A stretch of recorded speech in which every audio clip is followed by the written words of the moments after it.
Hello everyone. Today we have another new guest. He is from Norway and he is Abhishek Ranjan.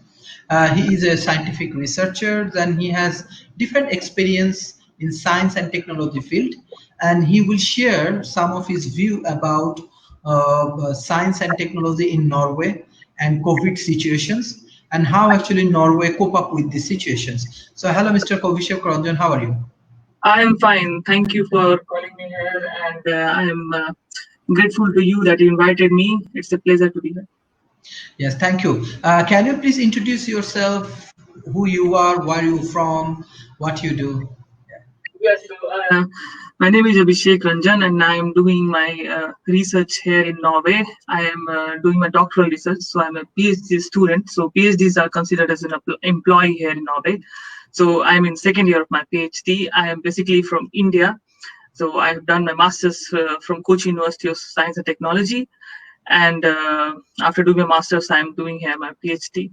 And besides that, I have interest in social work and politics and environment, and something related to the welfare of humankind. Very good. Can you please explain the situation now in Norway, COVID-19 situation, what's going on, what is happening?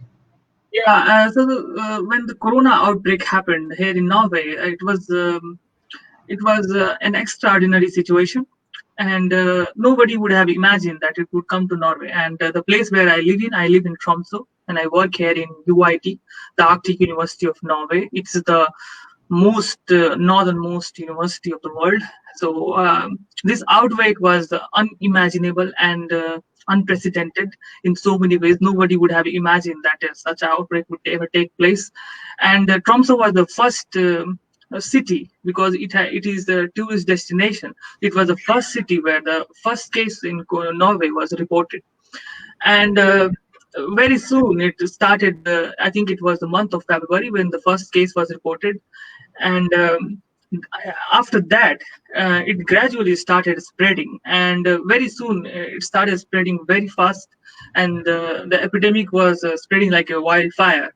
And then the Norwegian government took very proactive stance and various steps to curb this epidemic all over the Norway. And on 12th of March, on 12th of March, there was this shutdown where all the universities, companies, schools was shut down. And this was ever since the Second World War, when before Second World War, this has never happened. So after Second World War, this was the first time when the schools and universities got closed, and we were asked to work from home, and all the experiments which were ongoing at that time, that had to be closed. So we were kind of marooned on an island. This is a very beautiful island here in Norway called Tromsø, and this is a famous tourist destination as well. So a lot of tourists come. So we were on risk, and at one time in Tromsø, there were so the population of Tromsø is around 77,000, and one in every 1,000 person was infected by corona. So from 12th of March to 17th of June, everything was shut down, and we were asked to work from home and not come to university. And people actually strictly followed this lockdown. So the graph which was going up, so that actually came. So the graph plateaued and it came very low now. So the Norwegian Prime Minister declared that it's under control, and so far, I have seen the stats. It's 9,903 persons have been infected. I may be wrong in a little bit. Approximately 9,900 something persons have been infected by corona, and out of that, 800 something people have recovered. So you can see how Norwegian government took this situation very seriously, and only 263 persons have died. So Norway was, once upon a time, Norway was among the top 10 countries of the corona infection. Now it has gone out of top 50 even. So you can see Norwegian government and Norwegian people both have taken a lot of preventive measures, and people have strictly followed down the lockdown and social distancing, and if you see the population density of Norway also, so the population is quite sparse, unlike in South Asia country. The population density is quite dense, so the chances of the spreading is quite high, unlike in Norway. So and that actually helped.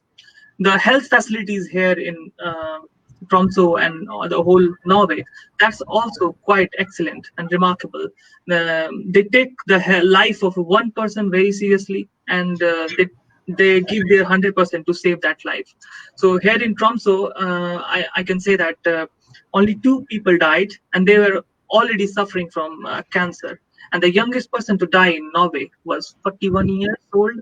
So people took this challenge very seriously, and also government took various steps. I will detail you all the steps, financial, how the financially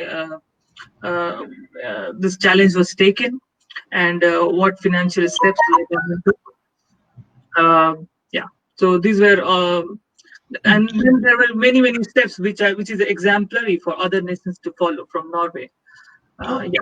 yeah. I want to know more about Norway's healthcare system, Norway's science and technology, how they overcome from this situation. And you are talking about some of the steps. What are the steps you want to share with us?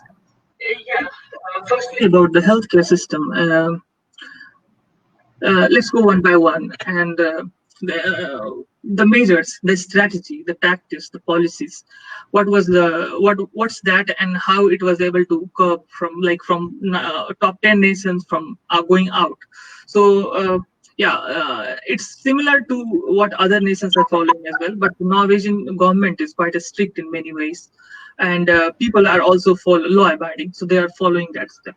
So first of all, this physical distancing, people are actually following that everywhere in universities and malls and everywhere you will find you'll find posters which are saying that hold physical distancing, and then the sanitizers are being made available everywhere, so you can see it everywhere.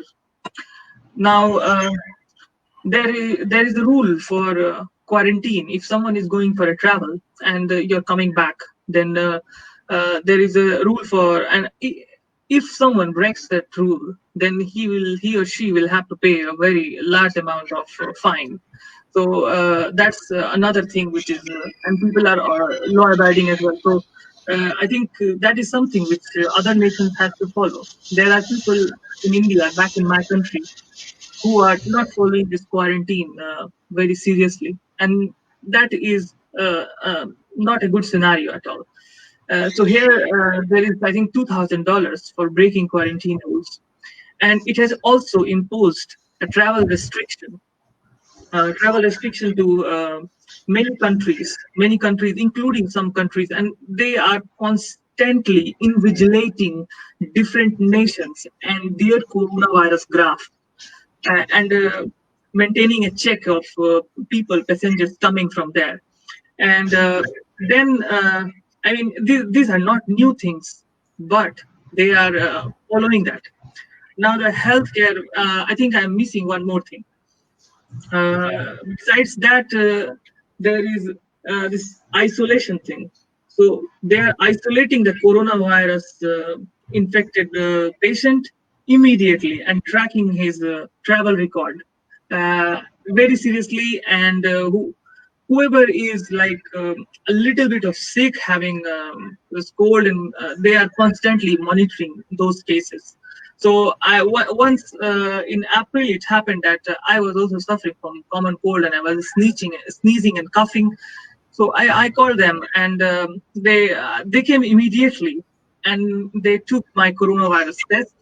And the next morning I was having this negative. I was having corona test negative, but uh, even if I was negative, they asked me to be in 14 days quarantine, and they were monitoring my case very seriously. And they asked me a lot of questions: that what was your travel record, what did you eat, and lots of things. So they are coming to your place immediately, and with lot of precautions. The doctor itself came to my house.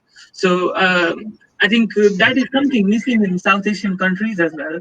The health facilities, and they have all kinds of high class health facilities, unlike in Asian countries.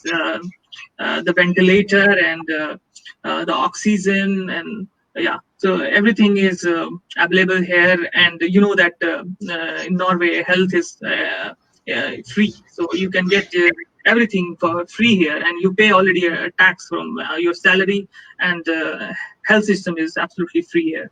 So that's why it's a privilege to be in this part of the world at this moment.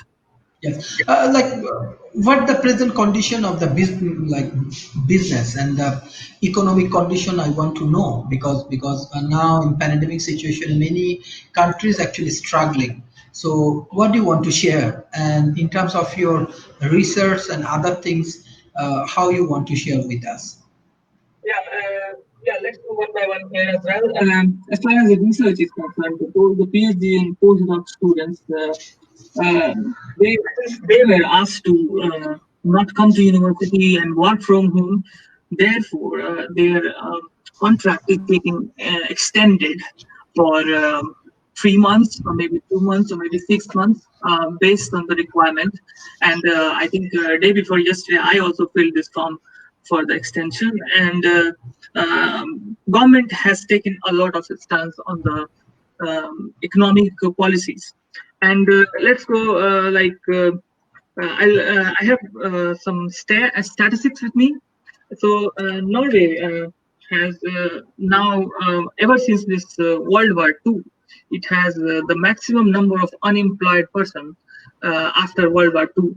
And its Norwegian economy is quite strong because of the oil, and Norwegian this whole economic system is considered to be quite rich. Norway is a rich country, so it has taken various measures to help people and businesses so that they can get through this crisis. And the president of Norway is Erna Solberg. So they have worked in 3 phases of financial measures related to this coronavirus outbreak. So in the first phase, the government have targeted measures to quickly meet this acute financial challenges, and securing income for workers and liquidity for companies to avoid mass dismissals. And people are laid off and kicked out of their companies, and they're trying to cut short. So, and also prevent this bankruptcies. So this outbreak has a major effect on Norwegian and international economy, and the oil prices have dropped. So that's why the businesses are facing one of the toughest challenges ever, and this has actually harmed a very large Norwegian business community. So they have declared a lot of bailout package. So before I go for that bailout package, I will just read some of the stats. So on March 28th of March, it was observed that within 2 weeks, 270K unemployed benefit applications were submitted. So if you someone is unemployed here in Norway, they get some unemployed payment because of this unemployed. So you see, this is really a vast number, and the unemployment rate before 2 weeks was 2.3%, and after 2 weeks, the percent went to 10.4% of the labor force. So so they declared as an extraordinary situation, a kind of emergency. But at the same time, they wanted to assure that everyone has been assured the basic security of the welfare system of Norway. And Norway has a system which manages. So there is the NAV, Norwegian labor force. There is a system which is called NAV. So that manages this labor force. there were very so many key measures which was taken, and I'll read out them. So there was a compensation scheme for unavoidable business expenses, and then grants for young growth companies, and that was 2 billion NOK. So then there were innovation loans, um, which was around 1.6 million to 3.3 billion NOK. So and then there was a support for in support fund like 300 million. So the purpose was to provide payment relief to companies hit by the crisis.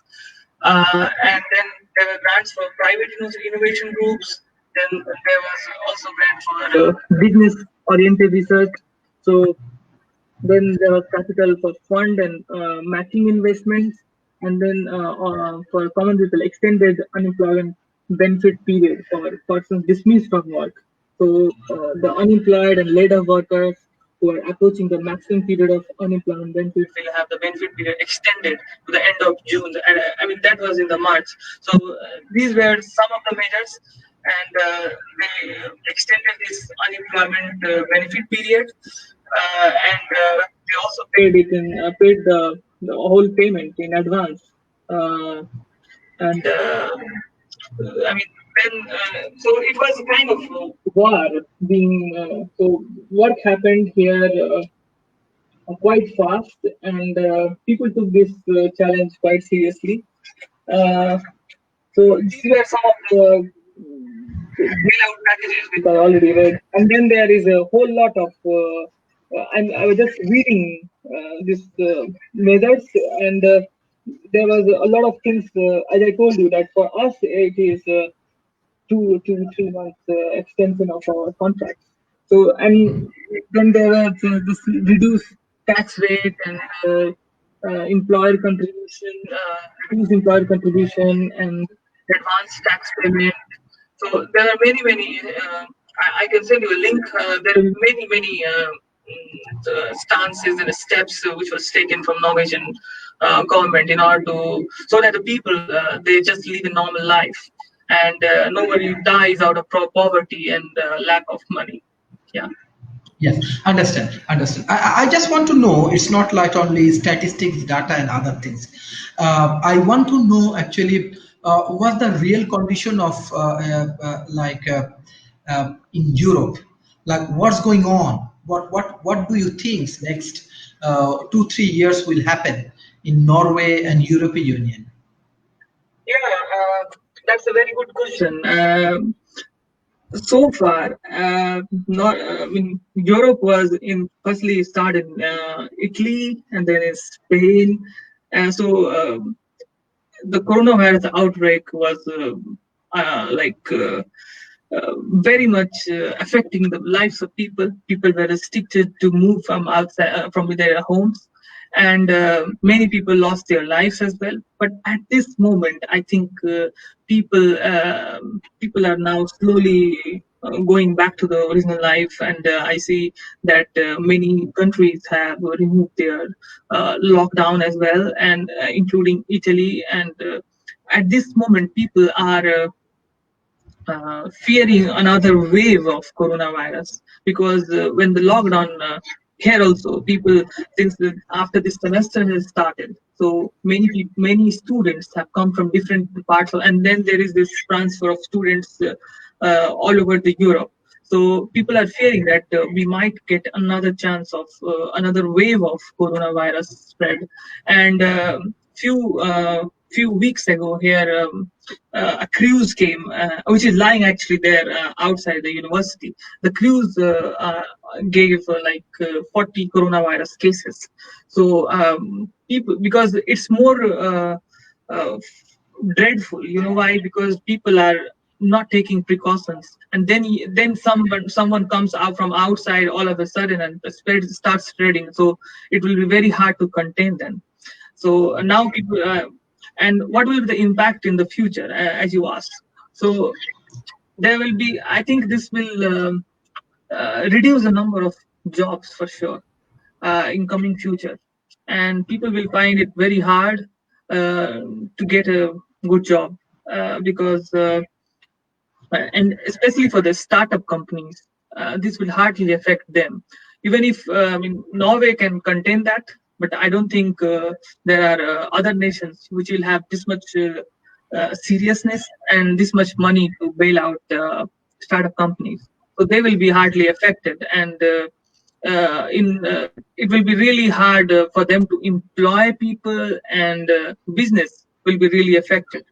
I can see that you see our group we were trying to purchase some of the things, and because of the lockdown everywhere, we were not doing that. So I think this will be the case everywhere. People will not be ordering, and online businesses like someone like Amazon and Alibaba, they just because of this whole restriction imposed on the uh, for going everywhere, so that will be hardly affected as well. So we were not doing any of the purchasing orders. So you see, I mean, and then the tourism business. Norway has a very nice tourism business that was severely affected. So all the persons working in hotels and aeroplanes, they were left out of the job, and they are still trying to recover somehow. But that is very was affected, I think. Okay, like Europe has, like especially Scandinavian country, we know that they have stable economy because of very good policy and the government initiative and other things. But what the strategy, like exit strategy, government taking? I want to know. And second thing, I want to know like what the Norway has their own brand, own corporation, how they actually working right now.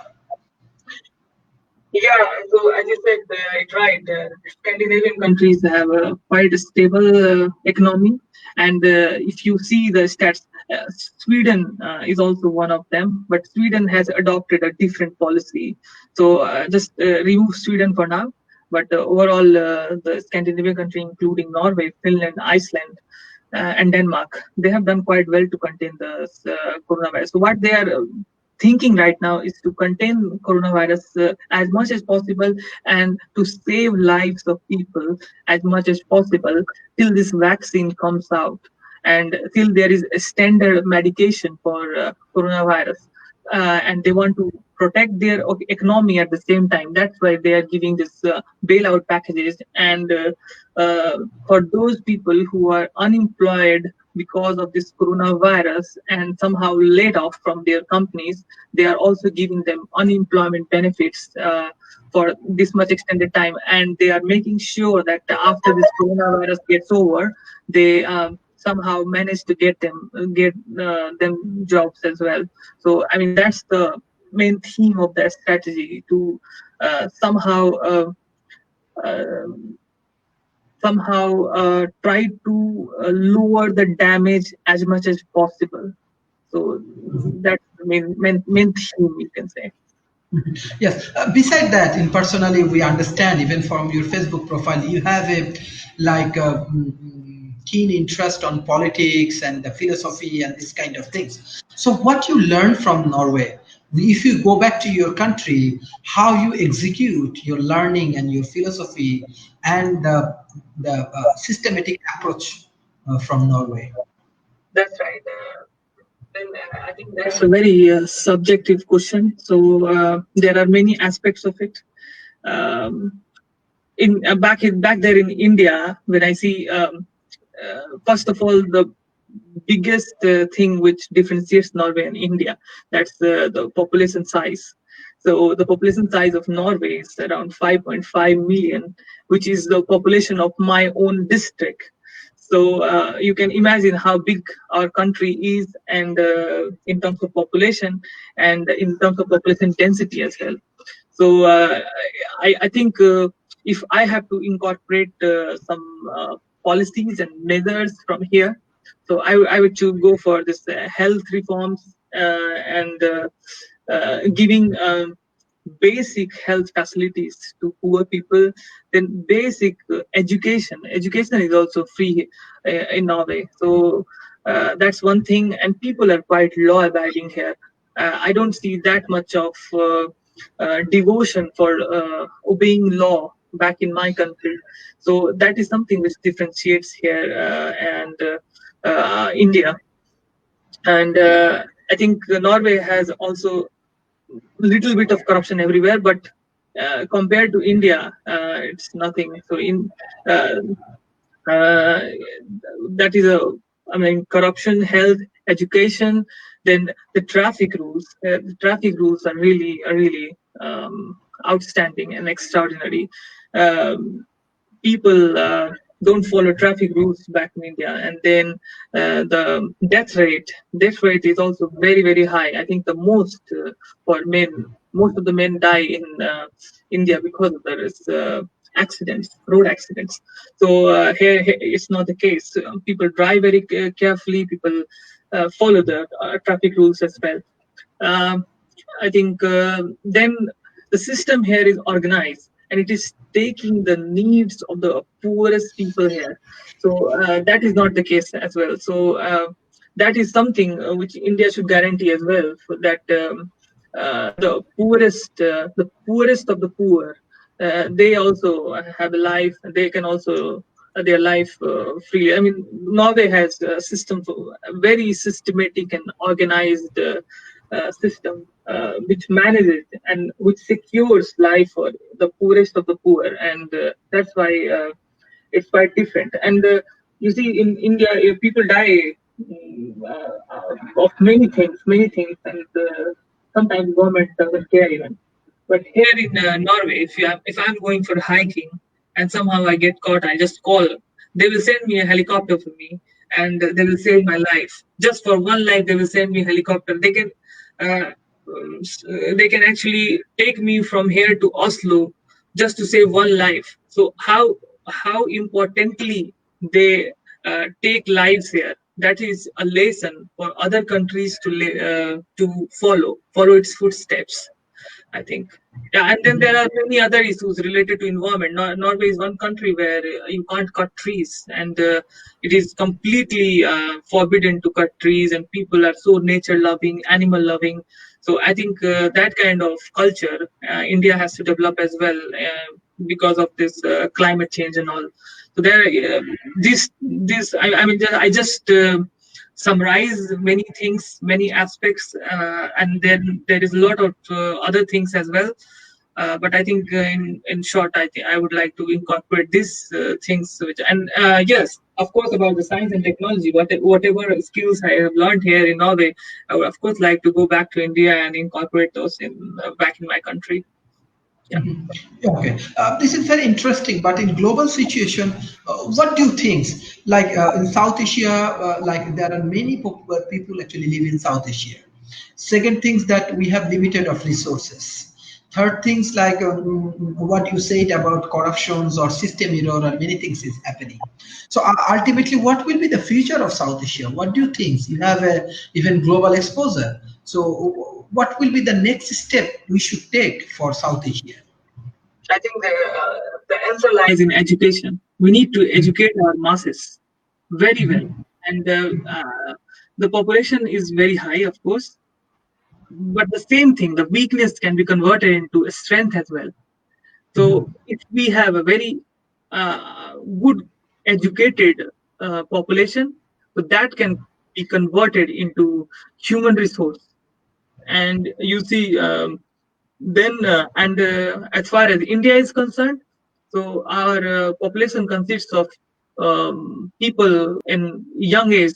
So so that's why I always say that we have a bright future, because people who are young, they are more energetic and dynamic. They can do a lot of things.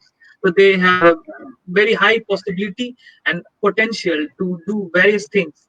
So we need to, and I think you might be knowing that India recently changed its came with a lot of educational reforms, and some of them were really excellent, and I admire that. So I think India is on that path where this people will be very much educated. I basically come from Bihar, which unfortunately is least literate of India. But I have taken my education in Kerala, which is the most literate state of India. So I have seen both the parts, ups and downs, both. So from least literate state to most literate state. Even though my state is the least literate, but it produces the most number of officers and scientists in India. So that's another case. Okay, but I see that they need to work on this education quite a lot. So a lot part of the GDP should go into actually education instead of doing a lot on defense. Yeah, Okay, instead of okay. yeah. Okay, one question I think it's come from audience. He said Danish. Anyway, I think he mean Norway government because today's session based on Norway. So Norway government would like to provide any financial assistance to startup during the COVID period. He want to know about the startup subsidy or financial assistance. Yeah, is he living in Norway? Mhm. Is he living in Norway? No, outside from our audience here. Well, not. I think they will look after their own country, but not for other countries. If you are living in Norway, not if you are living in Norway, so there is a grant for young growth companies that is a startup, and that 2.5 billion NOK they have already given. So this includes strengthening the innovation grants scheme by 2 million NOK and startup grants by 5 million NOK. So they have given this. Yes, he's right. Yes, they have given it, but only for startups which are there in Norway, not in other countries, because they will take care of their own country, right? Everybody actually taking care of their own country because now actually I think many countries do not provide lot of subsidy to other country because they have to protect themselves first. My next question is that what about the healthcare system is as well as what the Norway science and technology environment, like you are talking about startup and other things, and you are also sharing some of the information about the healthcare system, but what the real situation of science and technology, because you are working in research lab and you have different kind of exposures, what the inner history you want to share with our audience? Yeah, so Norway is a very highly advanced industrialized nation. And I think if you go back from 1987 to 1997, so 1.6% Norway investment, 1.6% of its GDP on basic scientific research and technological development. And then from the public funds, there are many technicians and scientists. So from 1987 to 1987, if you go, so 1,842 technicians and 3,664 scientists were engaged in research and development.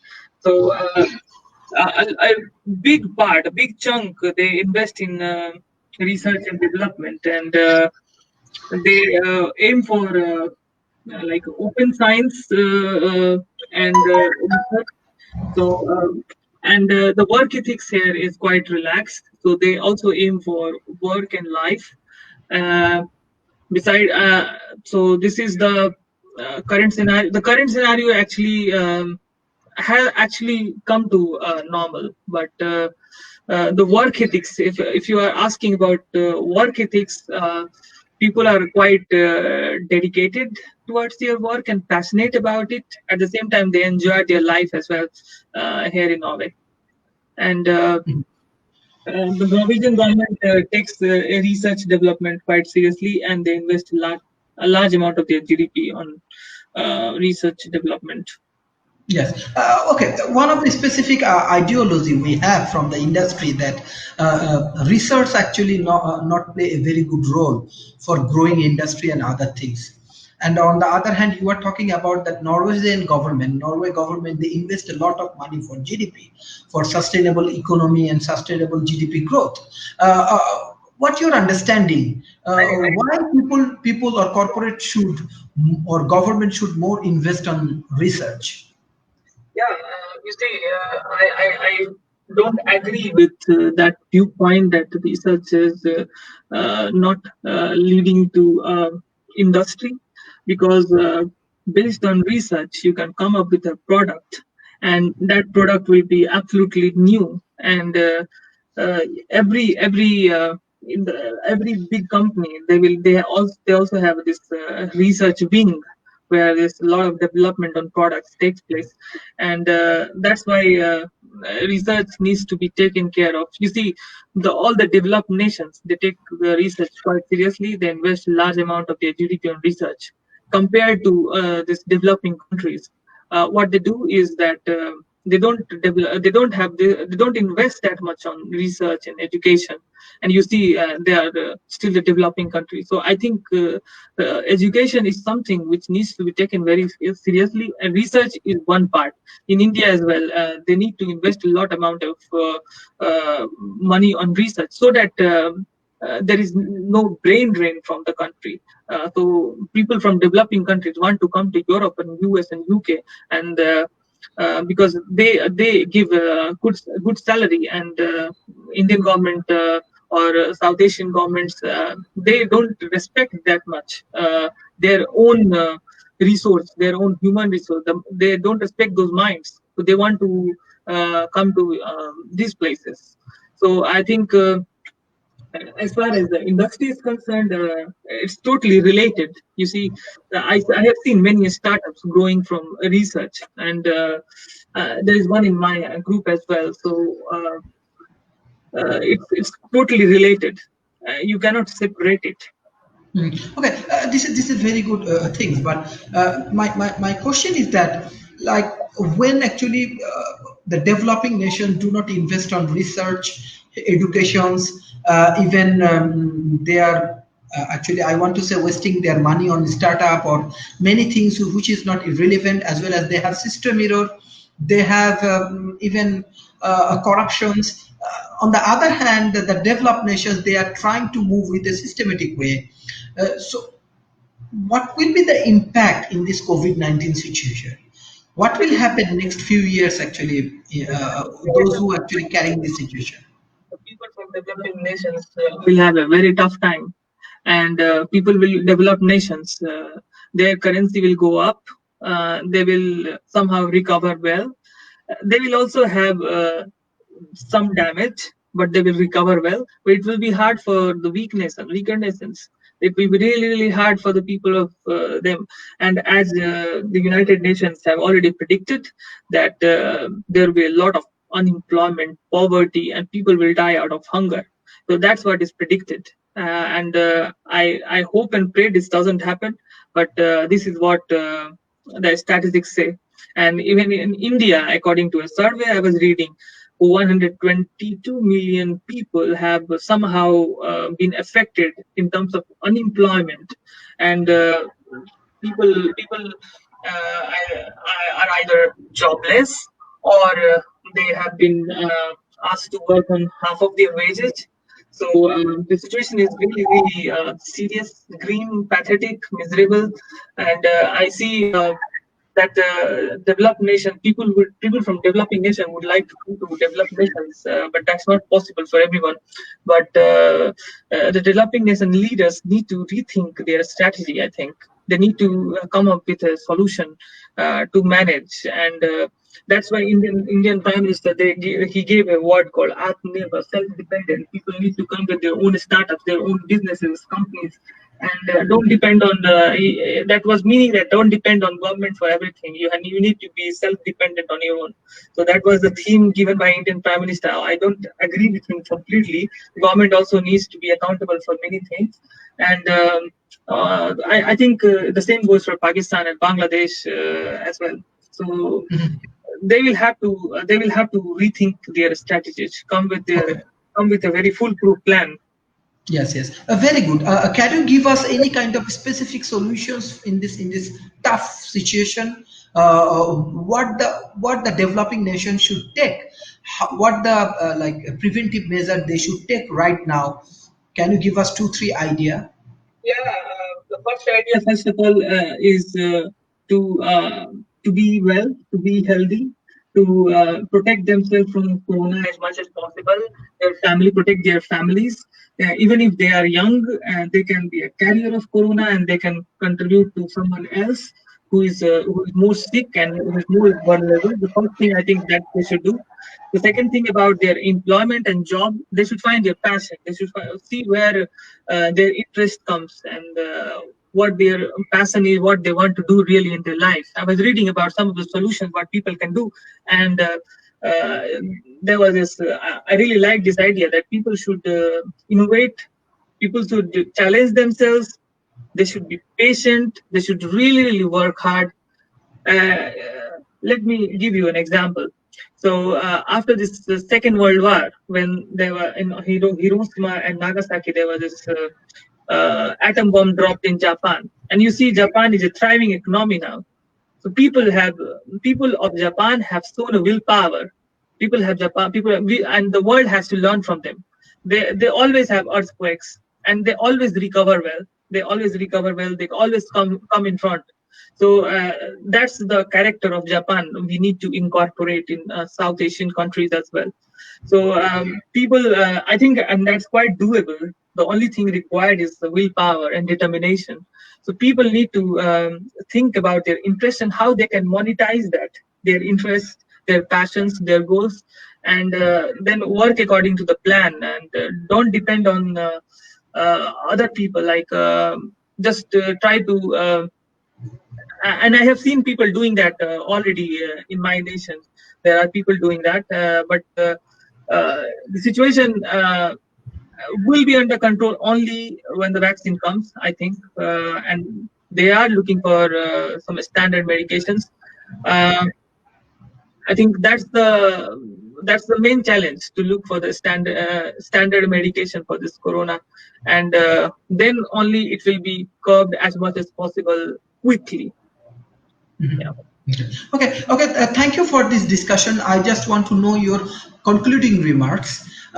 Basically, World Talent Economy Forum, we are trying to bring in all of the talent from around the world, those who are trying to change environment and trying to contribute for their country. So you are trying to like contribute to your country with your own capacity. This is the brilliant things, and we hope you will be more successful in your life, and in future definitely we're going to invite you more for our group discussions and other things. I want to know your concluding remarks from World Talent Economy Forum. Yeah, first of all, it was really a nice discussion with you and several serious topics, and we discussed many things. How we can cope up with this corona and in developing countries, and how developing countries they can learn from the strategies from the Norway. Yeah, the concluding remark from my side will be to the basic things. First of all, we need to save our lives. If life is there, then we can save our economy later as well. But we need to protect as much as life as possible. So if just maintain, everyone knows how to get protected from this corona. So people need to really take this corona measures seriously. They need to wear masks, wash hands, don't go out if it is not necessary. People need to very very careful about touching anything, and then they also need to rethink people as far as people are concerned. They also need to rethink about their future and future goals. They need to think about their own interests, their passion, and then how they can monetize that. As far as the government is concerned, government needs to come up with new strategies for the people and support people like Norway has done, and support startups and growth, self-support growth industries, and then it has to give some unemployment benefits to people who are somehow disturbed because of corona. So I think, yeah, and at the same time, look for the future and educate the masses in a much effective and impactful way. I think that would be my concluding remark. Yes, thank you. This is very nice discussion. Especially, I want to give thanks to Shoel Rana for nice questions, as well as I want to give you thanks. Even World Talent Economy Forum, we have our own research center, Asia Research and Development Institute. We have Al Noor Academy. We are working together, and we are trying to bring in all of the talent pool, all of the researchers and tech entrepreneurs, those who can contribute for their nation, those who can contribute for the build up new economic system. And by this way, we will solve all of the challenging moment and the challenging situation. This is the ultimately commitment from World Talent Economy Forum. You are talent and you have a bright future. Hopefully, by this way, what you are discussing today, you will contribute for India, you will contribute for your own nations. At least you will contribute for your family and all of the peoples from your district, from your state. Thank you. It's a very, very nice discussions, and thank you for your valuable contribution. Thank you so much. Thank you so much. It was really nice to talk to you. And yeah, I have always been trying to contribute to my country in various ways possible. Yeah. Thank you. And in future also I will try to do that. Yeah. Thank you. Thank you. Thank you. Thank you. Bye bye. Stay Bye. safe. Thank you. Same to you.